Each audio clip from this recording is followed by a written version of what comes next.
The Oakland Raiders take their 2-1 record to Chicago to take on the Bears at Soldier Field on Sunday. In last week's victory against Cleveland, Oakland posted a season-high 469 yards of total offense as part of a well-balanced attack. Latavius Murray posted his first 100-yard effort of the season, recording a career-high 139 yards on 26 carries and a score. Derek Carr had a QBR of 70 and found wide receiver Amari Cooper, the rookie, 8 times for 134 yards on the afternoon. Cooper's second 100 game receiving yards game, there. Oakland favored by 3, and guys, they're breaking a 27 game stretch where they were underdogs. Second time they are road favorites since the 2005 season. Wow. Skip, can this team make it to the playoffs this season?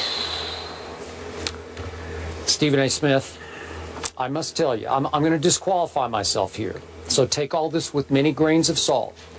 I've always had a soft spot for the Raiders. I've always rooted for the Raiders. I knew Al Davis well. That's headline news in and of itself. Skip Bayless in a soft spot. Well, I got a soft spot for this team. And it's different than my soft spot for Dallas. That was like inbred, you know, like I grew up with it. I couldn't help it. Got it. But this one I developed because I got to know Al Davis. I know he had his faults. I know he fought this league, but he had greatness about him. And it does my heart good that this team is on the way up. It is going nothing but north. And I think this team is becoming already the second best team in that division and the biggest threat to Peyton's team in Denver. I'm not saying they're going to win the division, but I will go this far. And now I'm speaking strictly with my heart. I went through their schedule before the show. Best case, I can give this team 10 wins, 10-6. Now, that would be a story. That could be the story of the year in pro football, right? It would be the story of the year. Now, realistically, I could go 8-8. That would be a pretty good story. Now, that's not going to get you in playoff contention, probably, but 8-8 would be pretty good. Now, why do I think that? I'm also a Jack Del Rio fan because I covered him when he was a player. He is a really solid, good head football coach and a defensive coordinator. And I think he's doing wonders with this defense as well as being the head coach, giving this team some stability at the top that it has not had before. Derek Carr, last year as a rookie, was often awful. I'll be the first to tell you. I had some doubts last year when he finished in QBR 36th out of 42 ranked quarterbacks, 36th to 42nd. This year, he's up to 7th in QBR, with a QBR on a scale of 0 to 100 of 76. Now, that's pretty good, and it's showing progress. And I'm liking what my eye test is telling me about Derek Carr. Got it. He's looking like the best quarterback in that class. Johnny was in his class, Johnny Manziel. I'm waiting to see. I hope Johnny can land somewhere else and get a fresh start. We'll see how that plays out. Yes, we will. But in this case, Amari Cooper is a stud. We knew he was going to be a stud, and he is helping Derek Carr immensely, just the way we've seen Megatron help a Matt Stafford, and now we're seeing Julio help Matt Ryan. But in this case, listen, that Latavius Murray's pretty good. Like, he's a legit NFL running back. So the combination of those two studs, a wideout and a running back, with a Michael Crabtree, I'm not the biggest fan, but he's a nice complementary receiver to Amari. And then that Seth Roberts kid, he keeps making big catches for them. And by the way, he was a teammate of Malcolm Butler's and was also undrafted out of West Alabama. So there's another crazy story. That defense, as you know, features Khalil Mack, who causes nothing but problems for offensive lines because they basically, you need 2 people to block him on every play. You know Justin Tuck. He's still got a lot of game left. Yeah, I got a lot of respect. Yeah, I do too. You know, and as a leader of this team, he's become their Terrell Suggs. And that Malcolm Smith, 2 years ago, the MVP of the Super Bowl, he leads his team in tackles. People forget he's even there, but he is there. Right. And they added Aldon Smith, who I'm not a big fan of his, but I'm sure he's going to give him a little pop. He can play. Nobody disagrees with that. So all of a sudden, with Curtis Lofton on that defense, you know, it's starting to look like a legit NFL defense. Is it a playoff defense? I'm not going to go quite that far, but if everything breaks right, I think Derek Carr has the quote-unquote arm talent with Amari to get this team to, best case, 10 wins. Your thoughts? My thoughts are this. There's no way in hell that the Oakland Raiders are making the playoffs. Let's pump the brakes on that right now. This organization, I'm looking right into the camera as I'm talking to the city of Oakland, all the Raider fans, Raider Nation across this nation. You might be lucky we're not there right now, right? Oh, seriously. It's okay. It's okay. You're not You're going. repping their colors, too. You're not going to the playoffs. You can scratch that. Dream on. The fact is that when you look at the Oakland Raiders, they are to be applauded. In over the first 3 years under the era of Reggie McKenzie, the GM, who I have chided on many occasions, because let's call it what it is. You got to do the job. I knew you weren't going to be great or whatever, but you didn't have to look as bad as you looked. You were 11-37 over the first 3 years at the helm. Outside of the 2010-2011 season, primarily with Hugh Jackson, you had back-to-back 8-8 seasons. With the exception of that, the other 10 years, you have never won more than 5 games in a season from 2003 through last season, with the exception of those 2 8-8 seasons, and you got rid of Hugh Jackson when you came there, which to me was a mistake on the part of Reggie McKenzie. Having said all of that, I love the talent that they have. I like Derek Carr. I like him a lot. I'm looking at some of these numbers right here. 726 yards on the season, completing 63% of his passes. Only 1 interception thus far. I'm looking at the Latavius Murray for 248 yards, 4.8 yards a carry. Good. The kid is impressive, but I'm going to tell you. Catches out of the back. He does. But I'm going to tell you what also makes me feel good. He's got 11 receptions out of the backfield as well. But this is what makes me feel good about Oakland. Offensively, Skip Bayless, they've only surrendered 1 sack. 1.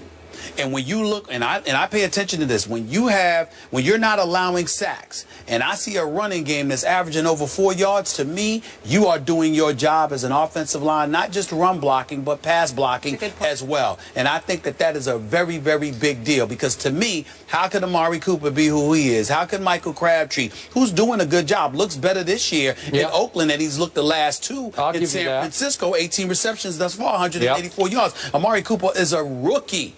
A rookie, Skip, knows how to route run, has great hands, no doubt. has an NFL body, very, very impressive, and relatively cool, mild-mannered, and incredibly humble, which I think helps in the black hole, okay? Sure. So I'm looking at all of that with Latavius Murray, and I'm thinking about that offensive line that is clearly doing its job, and I think they deserve a lot of credit. Here's my problem with Oakland. You rank 30th defensively overall and 28th against the pass. And I'm looking at a team that has a combined 5 sacks in 3 games. 5. That's it. I'm looking at a Khalil Mack, who does lead the team in sacks with 2, but he literally has 7 tackles. I'm looking at an Aldon Smith. I get it, and I know Malcolm Smith is leading the way, and I respect that.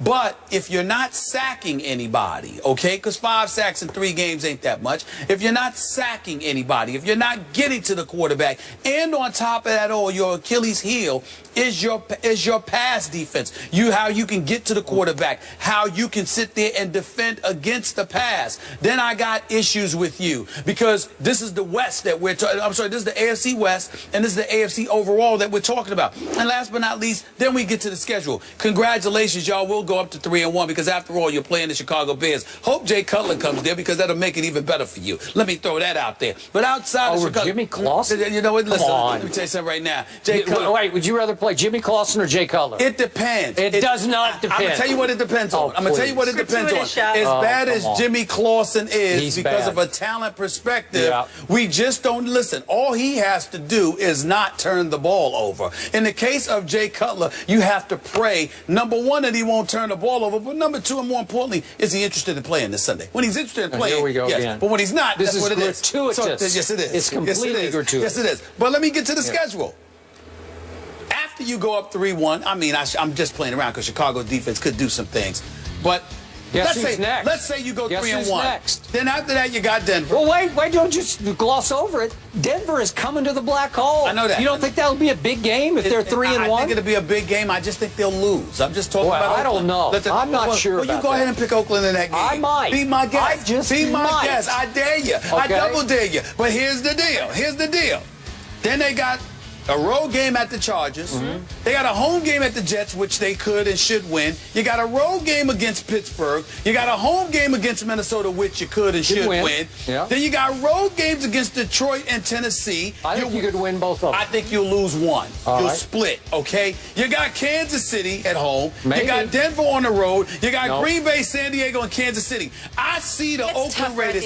I see the Oakland Raiders losing 4 of their last 5 games. So I think that it's the potential there for an 8-8 or a 9-7 season. Okay, well that's. But I said 10. That ain't gonna be enough to make the playoffs. That ain't gonna be enough to make the playoffs. Okay, that's why I said right. you ain't making the playoffs. Hey. You'll have an improved season, but you ain't making the playoffs. But if the Oakland Raiders go 9-7, that would be tremendous. I really. I mean, hey, it's good. It's a beautiful thing, but they ain't going to the playoffs. You can cancel that dream. Okay, you know, playoffs. So your with issue black is hole. mostly defense in the organization. Well, not the organization anymore, because you see some of the pieces that they're putting together, and Reggie McKenzie deserves credit. Okay. I've insulted him enough. Let me give him compliments where compliments due. I'm a fair-minded person. Okay. The man has stepped up, and some of the talent he's added to this team. I mean, Derek Carr, Amari Cooper, Khalil Mack, those are, you got at least 2 box office dudes. So and Derek Carr is no scrub. No. So it's really about their defense against the pass. Okay. And that's my problem. So if they go 9-7 and we do wind up maybe back at Golden State for the NBA Finals, I think you would have to apologize to those folks. No. Yes, you would. After all the ridicule you've heaped on this team. I specifically said, first of all, let me tell you something right now. One of my dreams is to watch a game in the black hole with the folks in the black hole. I love that stuff. I think I'm just saying I got other priorities in this day and age of my life. I have several dreams. I'm a dreamer. But the point is that I look at the Oakland Raiders. I love their fan base. I love the fan base in that city. I admire them. I think they've been shortchanged by their football team.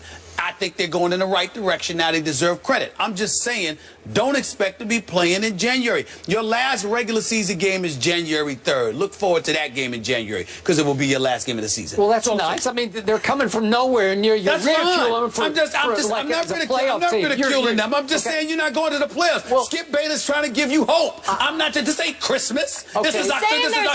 This is the end of September. I'd say the odds are way in your favor on this. This ain't Christmas. To say they're not going to make the playoffs. I'm not interested in giving out gifts. They ain't going to the playoffs. Can I say one thing, though?